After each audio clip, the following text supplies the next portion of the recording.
In between the talks of slinging cars into a solar orbit and building spaceships that induce profanity, one can often forget that Elon Musk's SpaceX also plans to do things a bit closer to home. In May last year, SpaceX announced that it was going to begin prototyping and testing of satellites that would blanket the planet like a net and work together to deliver high-bandwidth, low-latency internet anywhere in the world. It was said at the time that the company would launch at least one prototype before the end of 2017, followed by a second one during the early months of 2018. The former didn't happen, but SpaceX now seems ready to move the timeline and bring the project forth. This weekend the company intends to launch, upon its Falcon 9 rocket, the first pair of demonstration satellites, named Microsat 2A and 2B, for what it has dubbed as Starlink. The duo will be the secondary payloads on the rocket, with the primary payload being PAS, a radar observation satellite built by Airbus for the Spanish government. Spanish government PAS civil, military radar sat built by Airbus Space, is readied for airlift from Spain to Calaf, the AFB for January 30 at SpaceX mission. 1,400 kg PAS to launch with 2 SpaceX Microsats that will demo future broadband constellation. pic.twitter.com/ve6xmtgddx, Peter B. Deselding, at PBDES, December 19, 2017. It is, perhaps, worth noting that Microsat 2A and 2B are iterations of Microsat 1A and 1B. The latter pair was meant to launch in 2016, but that plan was abandoned in favor of further development of the technology for the 2A and 2B satellites.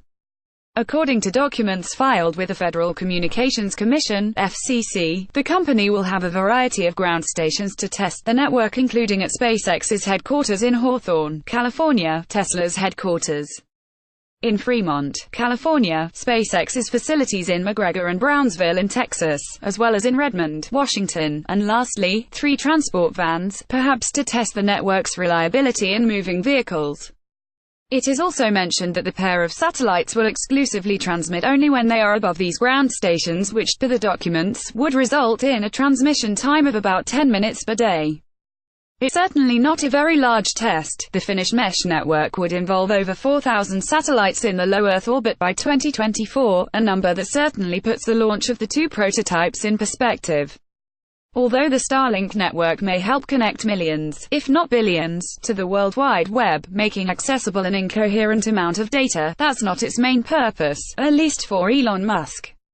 In 2015, Musk stated that the Starlink project would cost more than $10 billion, but the revenue generated by it would help fund SpaceX's expedition to Mars, over time, to build a version of the system. We're talking about something that would be $10 or $15 billion to create, maybe more, and then the user terminals would be at least $100 to $300 depending on which type of terminal.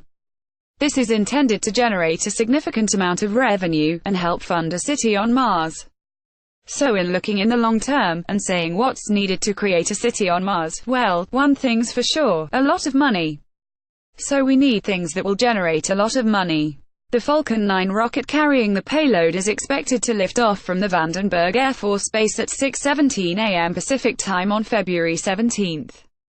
Source: Federal Communications Commission. 1, 2, Vandenberg Air Force Base via CNET image via NPR.